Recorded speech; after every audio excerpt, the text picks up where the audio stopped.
Shalom à tous, bienvenue à Jérusalem dans les studios du Machon Meir pour un nouveau numéro des Grandes Questions. Alors aujourd'hui nous allons parler des sacrifices avec le Rav Uri Cherki. Rav Cherki, bonjour. Bonjour. Merci beaucoup d'être parmi nous aujourd'hui. Avec plaisir. Alors Rav Cherki, le peuple d'Israël est de retour sur sa terre, il a créé son État et il doit maintenant créer le troisième et dernier temple de Jérusalem. Absolument. Mais qui dit temple dit sacrifice. Et aux yeux de l'homme moderne, les sacrifices c'est primitif, c'est barbare. Alors, est-ce que vraiment le peuple d'Israël, qui a insufflé tant de morale et de spiritualité à l'humanité, doit aspirer au retour de ces sacrifices ? Écoutez, quand on parle de retour, on parle également de transformation culturelle. C'est-à-dire que nous avons aujourd'hui, des paramètres de culture qui sont hérités de la période philosophique, de l'histoire humaine. Et donc nous avons perdu certaines intuitions de vie, qu'on ne retrouve aujourd'hui que chez les primitifs, ce qui fait qu'il y a des comportements qui n'ont rien à voir avec la primitivité, si vous voulez, mais qui, étant donné qu'ils sont conservés chez les primitifs, on leur attribue un aspect primitif et barbare. En fait, ce que le peuple d'Israël a enseigné à l'humanité, c'est l'unité. Or, l'unité implique l'unité de tout, c'est-à-dire, il y a dans la rencontre avec le Créateur, il y a une participation de tous les êtres. Et tous les êtres, ça implique également les animaux, les plantes, même le sel et l'eau. Et disons que ce que le sacrifice crée, c'est une sphère de vie qui s'élargit bien au-delà de la vie humaine. Et quand c'est compris de cette manière, je pense que c'est tout à fait différent. C'est-à-dire c'est une participation de l'animal au service divin et non pas un dégagement de pulsions barbares sur un animal. Alors le service divin de l'animal, ça doit passer forcément par le meurtre de cet animal. Pourquoi ne pas imaginer, je ne sais pas, que la vache donne son lait pour Dieu ? Oui, absolument. C'est très bien de donner le lait pour Dieu lors de la fête de Shavuot, par exemple, ou quand vous mangez le couscous au beurre dans certaines occasions bien connues chez les Nord-Africains. C'est très très bien. Simplement, ce n'est que du lait. Et donner toute la vie, eh bien, c'est encore plus grand. Nous aussi, nous donnons toute notre vie au Créateur à la manière dont les hommes savent la donner, c'est-à-dire par l'étude, par la consécration de tous nos sentiments au divin. L'animal ne peut donner que ce qu'il a. Ce que l'animal a, c'est sa vie biologique. Donc, la plus grande participation possible, ce qui est le plus sublime de ce point de vue-là, c'est également de donner sa vie. Ça n'a rien à voir avec un meurtre. C'est-à-dire, quand vous voyez un abattage dans un abattoir, ça vous semble assez repoussant. Il y a du sang qui gicle, il y a des beuglements, etc. C'est absolument horrible. Une expérience qui n'est pas très agréable. Mais quand c'est dans le temple, eh bien tout change. C'est-à-dire que des choses qui ont l'air tout à fait effrayantes à l'extérieur, dans l'intériorité de la vie du Beth Amikdash, et c'est pour ça qu'à mon avis, tant qu'on n'y est pas encore arrivé, c'est difficile à intégrer, eh bien tout se passe de manière extrêmement sublime. Il y a une élévation qui se passe également dans l'âme de l'animal. Vous nous avez expliqué, Rav, que le service divin de la vache passe par le fait qu'on la tue. Et or, on voit dans la Torah que Dieu souhaite la vie. C'est-à-dire, s'il a créé cette vache-là, c'est pour qu'elle vive, pas pour qu'elle retourne à sa source de vie par le fait qu'elle meurt. Évidemment. C'est-à-dire, là, nous devons revenir à des choses plus fondamentales. Qu'est-ce que c'est que l'unité des valeurs comme idéal moral du judaïsme ? Dans l'unité des valeurs, nous parlons de la participation de deux éléments. Il y a un élément qui est le chesed, c'est-à-dire la générosité, donner la vie. Il y a un élément qui s'appelle le din, c'est-à-dire rendre des comptes. Le din, la rigueur, implique que nous devons donner des comptes rendre des comptes à celui qui nous a créés. Et il y a un équilibre d'unité qui se fait justement entre le chesed et le din. Si on peut dire que le chesed, la générosité, c'est ce qui vient du haut vers le bas, du créateur vers le monde, et puis le din, c'est ce qui vient du monde vers le créateur. C'est dans cet équilibre-là que la vie prend un sens. Il est évident que ce qui l'emporte, c'est la vie, plus que le retour. Mais il n'y a de véritable sens à la vie que si on est prêt à la sacrifier. C'est-à-dire quelqu'un qui n'est pas prêt à sacrifier sa vie pour une cause, eh bien on peut se demander à quoi sert vraiment sa vie. Mais s'il est prêt à se sacrifier, alors sa vie a un sens. C'est-à-dire ce que fait le sacrifice finalement, il donne une partie de nous-mêmes, une partie de notre argent, cette vache. C'est mon argent, c'est moi qui l'ai payé, c'est moi qui l'ai acheté, c'est moi qui l'amène. Eh bien je donne une partie de moi-même et en retour je prends tout mon être. C'est-à-dire, on ne présente pas toutes les vaches du monde. il y a une vache dans le monde qui est présentée sur l'autel, et cela donne de la vie à tout le monde animal. C'est une sorte de représentant du monde animal. Exactement. C'est-à-dire, si vous voulez, c'est un peu comme lier un tuyau à un robinet. Alors, il y a une partie qui est vissée, et puis tout le reste reçoit le flux de vie. Et je pense que c'est un peu comme ça qu'il faut voir les choses. Et qu'en est-il du monde végétal ou minéral? Évidemment, donc le monde végétal y participe évidemment. Vous avez les offrandes de ce qu'on appelle mincha, c'est de la semoule, vous avez de l'huile, vous avez du vin, tout cela est présenté sur l'autel, et puis même vous avez du minéral, c'est-à-dire vous avez du sel qui est présenté, vous avez de l'eau à Sukkot, c'est-à-dire il y a une participation de l'ensemble des êtres, et il y a même une participation de l'homme, c'est-à-dire l'homme est présent lors de la présentation du sacrifice, et il s'imagine qu'il aurait dû être présenté sur l'autel. C'est une sorte d'élévation sublime par la conscience. Alors justement, si on va au bout de cette logique-là, oui. Pourquoi on n'irait pas jusqu'à des sacrifices humains? Alors justement, donc le sacrifice humain, c'est exactement l'erreur qui a été faite par le paganisme. C'est-à-dire, il y a une certaine logique dans le sacrifice humain. C'est-à-dire, on voudrait se donner soi-même. La Torah nous le dit. Adam qui akriv mikem korban Hashem. Si un homme veut présenter de parmi vous un sacrifice à Dieu, c'est-à-dire c'est l'homme qui se présente. Et finalement, la conclusion, c'est mina behema, mina bakar ou mina tzot takrivu et korban chem. C'est vous présenterez finalement votre sacrifice à vous, le sacrifice de votre personne sera représenté par des animaux. Et on peut dire que l'archétype de cela, c'est déjà dans la Akedat Yitzhak, dans le ligotage d'Yitzhak, où Abraham pense que la volonté de Dieu est que son fils soit présenté, et finalement c'est remplacé par un bélier. Et la raison est tout à fait simple, c'est que si on abattait, Chas v'Shalom, on abattait des hommes en sacrifice, ça veut dire que l'homme n'est qu'un animal. Et donc on n'aurait pas présenté ce qui fait la particularité de l'homme, c'est sa capacité d'intention, de conscience. Par contre, lorsque l'homme est prêt à se sacrifier, à la manière d'Yitzhak, qui désire être sacrifié, eh bien il a présenté véritablement en sacrifice toute sa personne. Quant à la partie animale, biologique, eh bien, elle est représentée par un animal. L'image populaire du sacrifice en général, c'est que le sacrifice vient pour expier une faute. Et selon ce que nous avez expliqué, c'est pas du tout le cas. C'est-à-dire que le sacrifice, en fait, c'est un moyen de rapprochement de la créature avec le Créateur. Alors qu'en est-il de tous ces sacrifices expiatoires? Oui, alors, comme vous le faites remarquer, il y a dans l'idée du sacrifice, il y a deux termes employés par l'hébreu qui sont korban et kapara.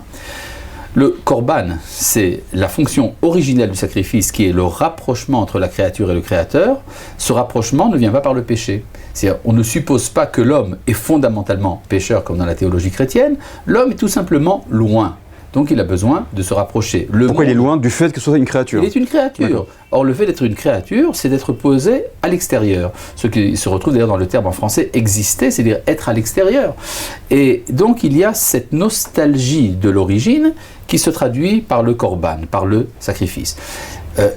Quand on est pécheur, alors il y a un surplus d'éloignement. On s'éloigne encore plus que ce que l'on était. Alors, le sacrifice prend sur lui une deuxième fonction, une fonction subsidiaire, auxiliaire, qui est celle de faire l'expiation, c'est-à-dire de ramener également l'homme à son point de départ. Mais, a priori, le sacrifice ne vient pas pour expier, ce n'est que si l'on a fait l'erreur de la faute que le sacrifice prend sur lui ce surplus d'enjeux.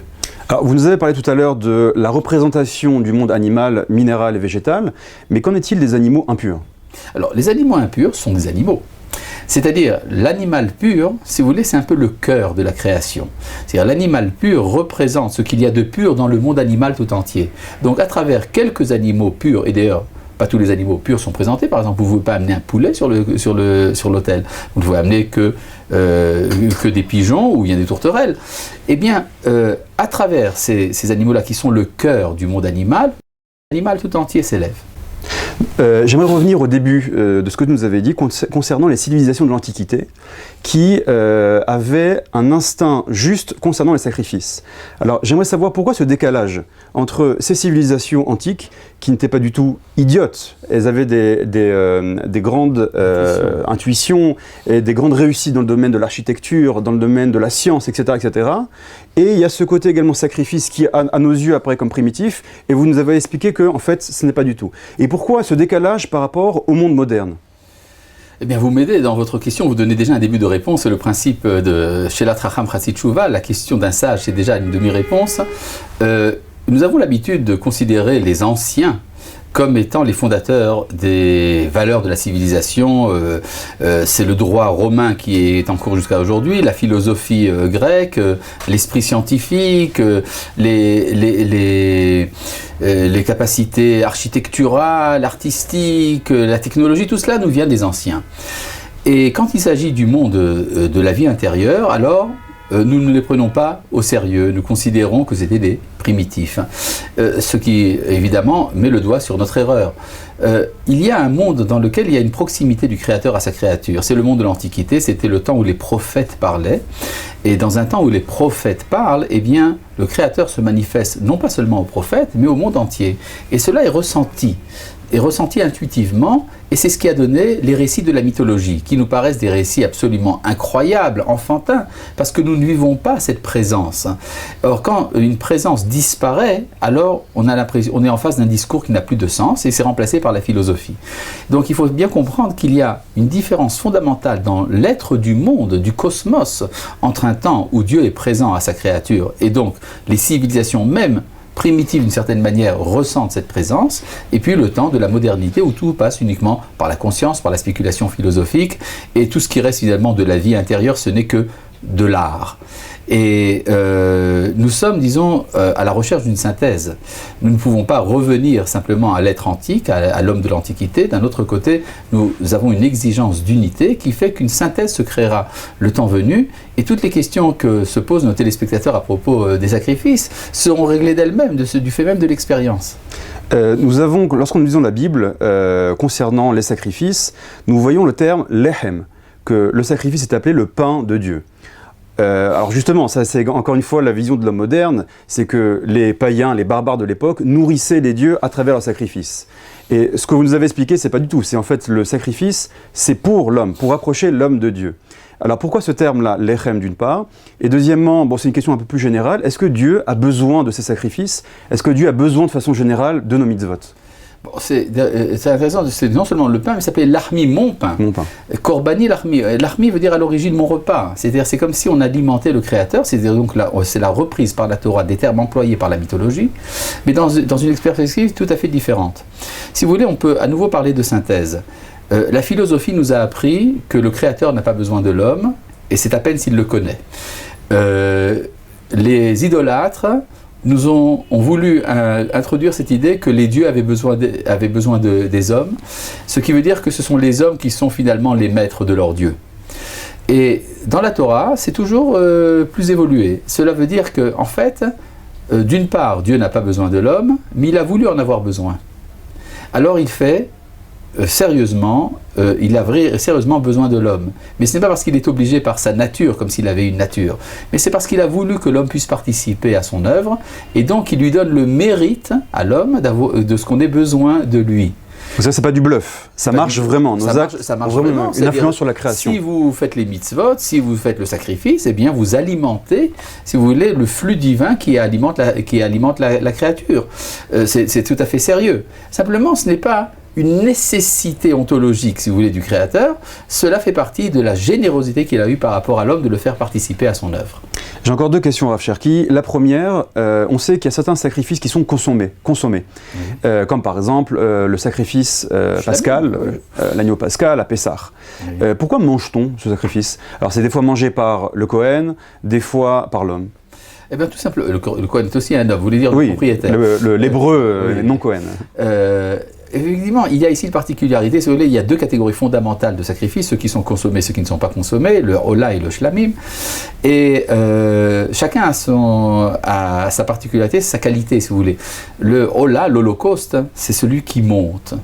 C'est celui qui monte, qui représente effectivement cette nostalgie de l'absolu qu'il y a dans l'homme, et donc il y a un absolu de la consommation sur l'autel par le feu du sacrifice. Et d'autre part, il y a le shlamim. Le shlamim est particulier aux enfants d'Israël et non pas aux nations. C'est-à-dire, un homme des nations peut amener un hola, il ne peut pas amener un shlamim. Le shlamim, cela veut dire que l'on est invité à la table de Dieu. C'est-à-dire, il y a une sorte de convivialité, d'intimité avec le Créateur, qui est la réussite, si vous voulez, de la paix qu'il y a entre le monde métaphysique et le monde physique. Alors que chez les chez les nations, on a appris qu'il y a une rivalité entre l'éternel et le mortel, entre l'absolu et le relatif.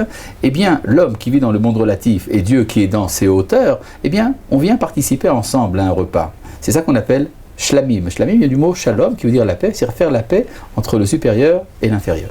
Et ma dernière question, ça concerne l'esthétique.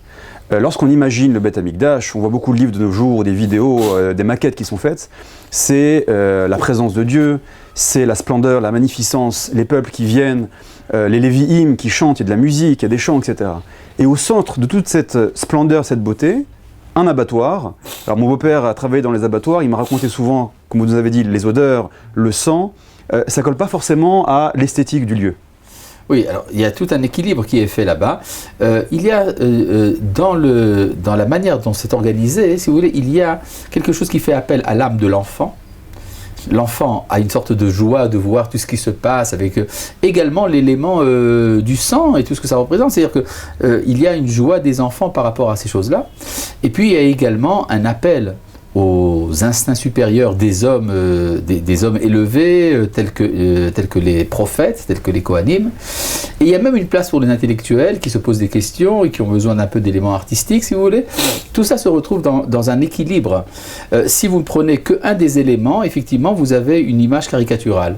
Mais si vous prenez l'ensemble des éléments, c'est un peu comme dans un tableau impressionniste où chaque petite couleur donne sa touche et c'est ça qui fait la réussite de l'ensemble. Ce sera le mot de la fin. Rav Cherki, merci beaucoup. Merci à vous de nous avoir suivis. On se retrouve très bientôt à Jérusalem, dans les studios du Machon Meir, pour une nouvelle vidéo des grandes questions. Shalom.